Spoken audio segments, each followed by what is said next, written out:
Hello friends, स्वागत है आपका एक बार फिर से आपके अपने लीगल चैनल में। दोस्तों, आज के इस वीडियो में एक ऐसे जजमेंट की बात करने वाले हैं जहां पर पत्नी का मेंटेनेंस लगा। पत्नी लगे हुए मेंटेनेंस से संतुष्ट नहीं थी और वो उसको बढ़वाने के लिए हाई कोर्ट गई, लेकिन हाई कोर्ट ने जो मेंटेनेंस लगा था उसे भी खारिज करके मेंटेनेंस को जीरो ही कर दिया। ऐसे में पति को बहुत बड़ी राहत मिल गई। दोस्तों, काफी सारे मामले ऐसे देखने में आते हैं जहां पर आपका कहना होता है शादी के बाद से पत्नी का व्यवहार बिल्कुल डिफरेंट था, बिल्कुल अलग था। मुझे लगता था कि वो फोन पे ही लगी रहती थी और कई बार मैंने ये नोटिस किया कि रात के 2 बजे वो किसी से व्हाट्सएप चैट कर रही थी। कई बार मैंने उसे कॉल करते हुए पकड़ लिया, कई बार उसके व्हाट्सएप चैट मेरे हाथ लग गए जिसमें मुझे पता चला कि वो पहले से किसी और से अटैच्ड है और वर्तमान समय में भी अटैच्ड है, यानी शादी के टाइम भी अटैच थी, शादी के बाद भी अटैच है।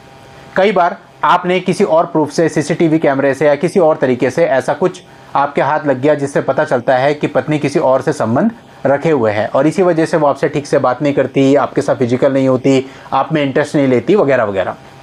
अब ऐसी परिस्थितियों में भी जब आप ये सारी चीज़ें रिवील करते हो उसके सामने, तो वो क्या करती है, घर छोड़ करके चली जाती है और घर छोड़ के जब चली जाती है तो उसके बाद आपके ऊपर केसेज कर देती है और उसके द्वारा किए गए केसेज में आपको प्रतिमाह मेंटेनेंस भी देना पड़ता है। तो दोस्तों, यहाँ पे एक लेटेस्ट जजमेंट आपको बताने वाला हूँ।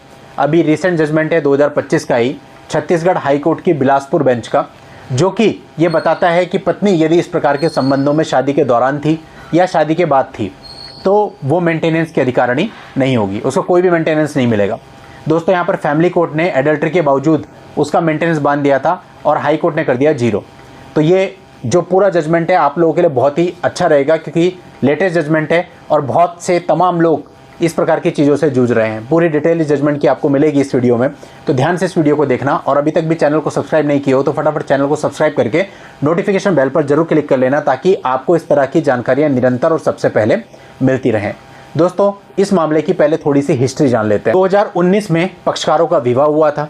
2021 में पत्नी ने घर छोड़ दिया था। 8 सितंबर 2023 को फैमिली कोर्ट ने पति को तलाक ग्रांट कर दिया था on the basis of adultery. 6 नवंबर 2024 को फैमिली कोर्ट ने पति को पत्नी को 4,000 रुपए प्रति माह मेंटेनेंस देने का ऑर्डर किया था। सारी परिस्थितियों को देखते हुए हाई कोर्ट ने कहा कि यदि पत्नी ब्याह यानी कि शादी के समय या उसके दौरान यानी शादी के दौरान प्रमाणित व्यभिचार में रही हो, यानी व्यभिचार का प्रमाण आपके पास हो, तो धारा 125(4) सीआरपीसी के अंतर्गत वो किसी भी प्रकार के मेंटेनेंस की अधिकारिणी नहीं होती है। अब यहाँ पर दोस्तों फैमिली कोर्ट ने जो मेंटेनेंस है वो 4,000 रुपये प्रति माह बांध दिया था। अब पत्नी 4,000 रुपये से संतुष्ट नहीं थी, उसको लगता था मुझे ज़्यादा मेंटेनेंस मिलेगा और वो हाई कोर्ट में चली गई। हाई कोर्ट में उसने 20,000 रुपये प्रति माह की मांग रखी। हाई कोर्ट ने बोला यदि विवाह के समय या विवाह के दौरान एडल्ट्री में रही है पत्नी, प्रमाणित एडल्ट्री में जिसके प्रमाण पति के पास अवेलेबल हैं, तो ऐसे में वो मेंटेनेंस की अधिकारिणी नहीं होगी। दूसरा, पति को तलाक ग्रांट किया गया था एडल्ट्री के बेस पे, तो यहाँ पर हाई कोर्ट ने यह भी माना जब कोर्ट ने ऑलरेडी पूरा ट्रायल चला करके निर्धारित कर दिया है कि पत्नी एडल्ट्री में है तो वो एडल्ट्री का अंतिम प्रमाण माना जाएगा और उसके आधार पे पत्नी का मेंटेनेंस नहीं बनना चाहिए था।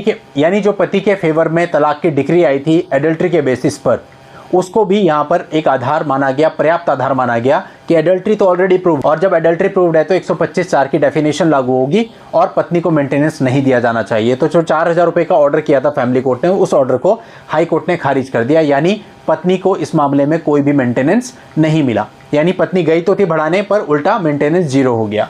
तो ये जजमेंट उन सभी लोगों के बहुत काम आएगा जिनके साथ ये सिचुएशन है, मतलब जहाँ पर पत्नी एडल्ट्री में और उसके कुछ प्रूफ आपके पास हैं, तो आप इस जजमेंट को यूज करके अपने मेंटेनेंस को इस मामले की तरह जीरो उसमें करवा सकते हैं। देखिए, फैमिली कोर्ट ने एडल्ट्री पर तलाक दे दिया, उसके बाद भी फैमिली कोर्ट ने ही क्या किया, मेंटेनेंस भी बांध दिया, जो कि टेक्निकली गलत है। पति ने उसको चैलेंज किया, उसको राहत मिल गई। तो बहुत सी जगह ऐसा होता है जहाँ पे आपको ऑर्डर को चैलेंज करना जरूरी हो जाता है। जहाँ पर आपको लगता है कि हमारे पास पर्याप्त ग्राउंड है, वहाँ पर आपको चैलेंज जरूर करना चाहिए। इस पूरे मामले का वर्णन आपको इस वीडियो के नीचे डिस्क्रिप्शन में मिल जाएगा, वहां जाके आप मामले को जान सकते हैं और आपके मामलों की परिस्थितियां सेम होने पर अपने मामलों में यूज करके लाभ भी उठा सकते हैं। चलिए दोस्तों, आज की इस वीडियो में इतना ही। नेक्स्ट वीडियो में नई जानकारी के साथ मैं आपसे फिर मिलता हूं। तब तक के लिए goodbye and thank you for watching. Take care.